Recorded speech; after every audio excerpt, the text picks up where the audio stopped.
Magandang hapon sa inyong lahat.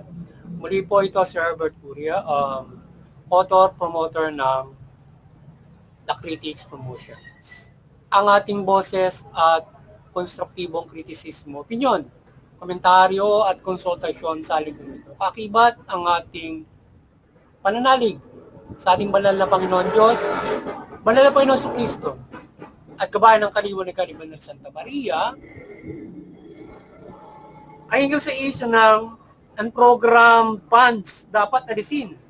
Magkaroon ng definidong balangkas. So ito yung ating tinunging issue, yung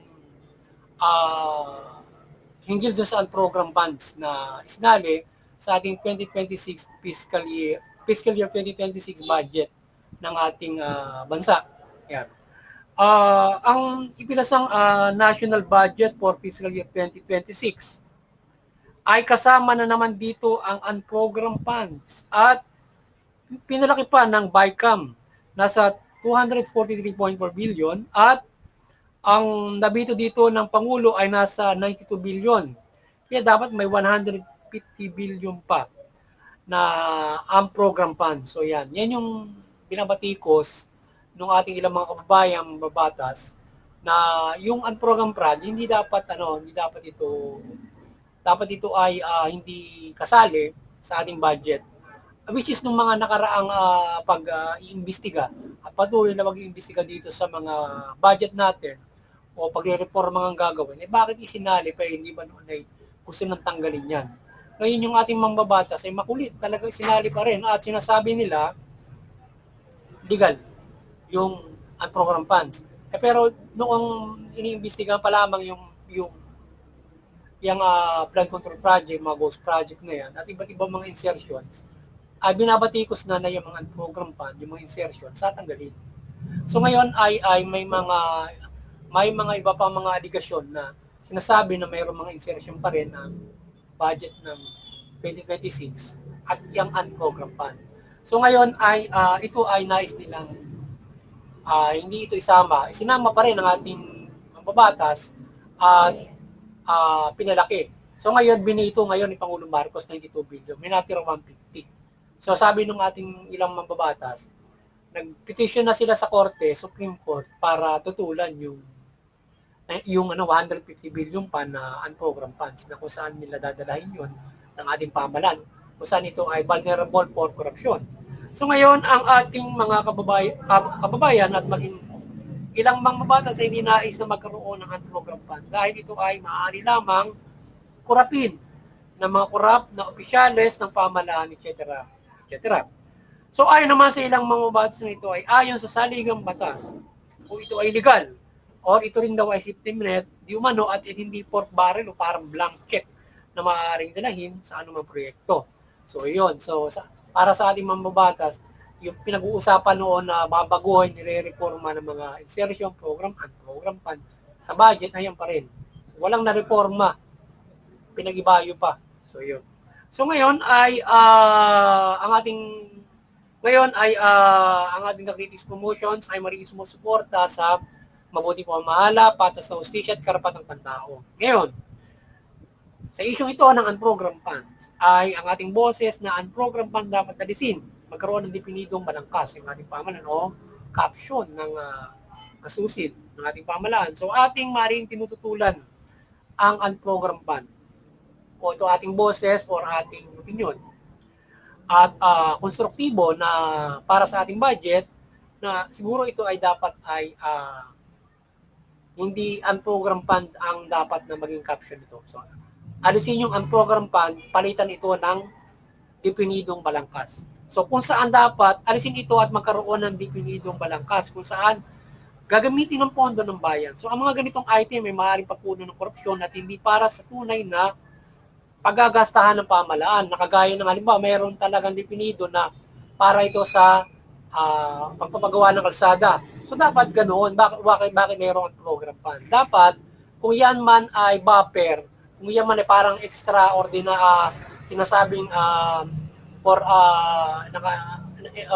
sa accounting yan nung extraordinary item o parang yan ay buffer na nakalagay doon, halimbawa na dapat mayroong definido na na kung para saan yan, hindi ang program funds. Parang ganon. Halimbawa, yan ay isang para doon sa sinasabi nila na maaaring pagkagastahan. Sa anumang pagkakagastahan, basta ang mahalaga, meron siyang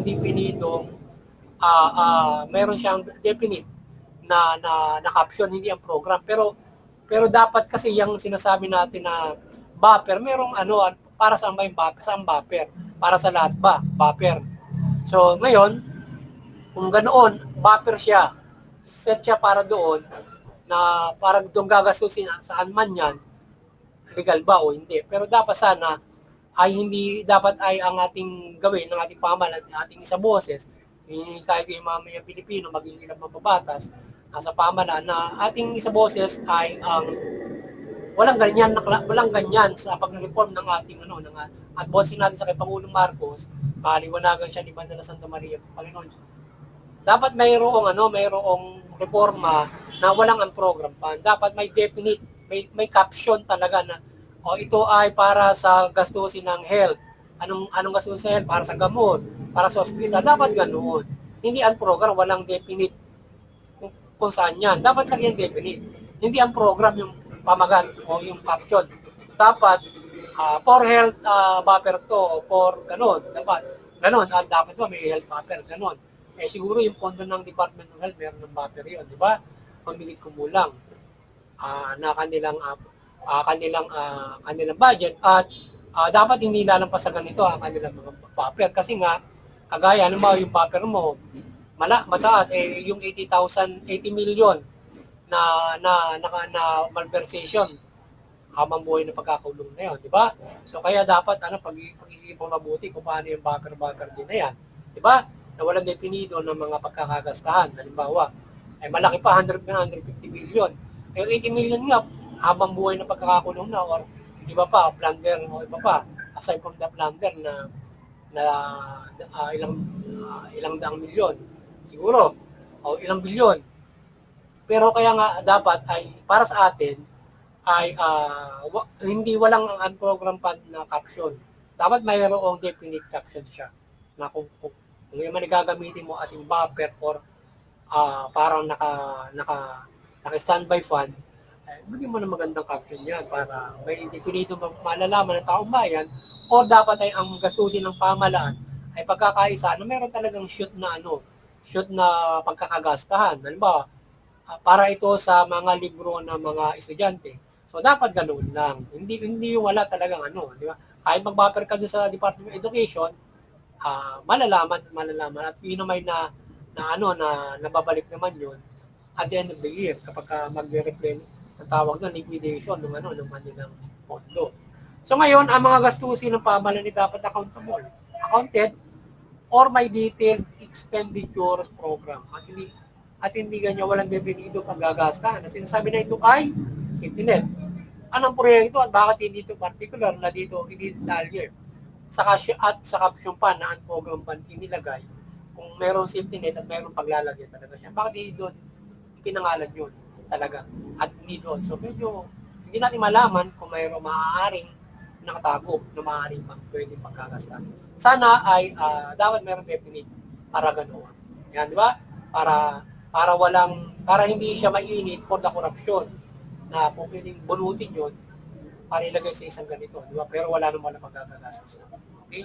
So, may parang reserve for contingencies? Ito, yan, yung sinasabi natin kanina, or parang for extraordinary. So, kung safety net, yan, sa ating palagay, dapat magkaroon nga ng caption sa safety net para sa pangangalahat ng maaaring pagugulat dito. At ito ay hindi malinaw na paglagak ng pondo, kundi dapat nasa mga ahensya ito ng mga buffer, etc., etc. So, ang mga malversation of funds, yan, 8 million. Kaya kung may ganyang walang siguradong details, grabing corruption ang maaaring puntahan ng mga perang yan sa program funds yan.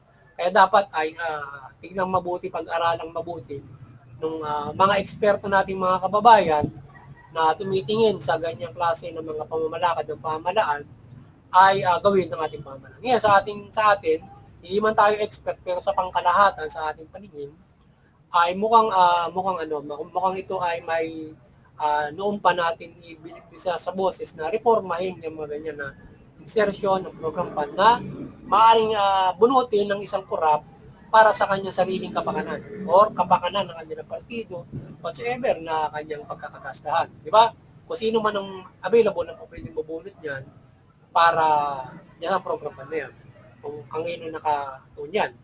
So kaya nga sana yan ay yung Supreme Court ay yan ay matutulan.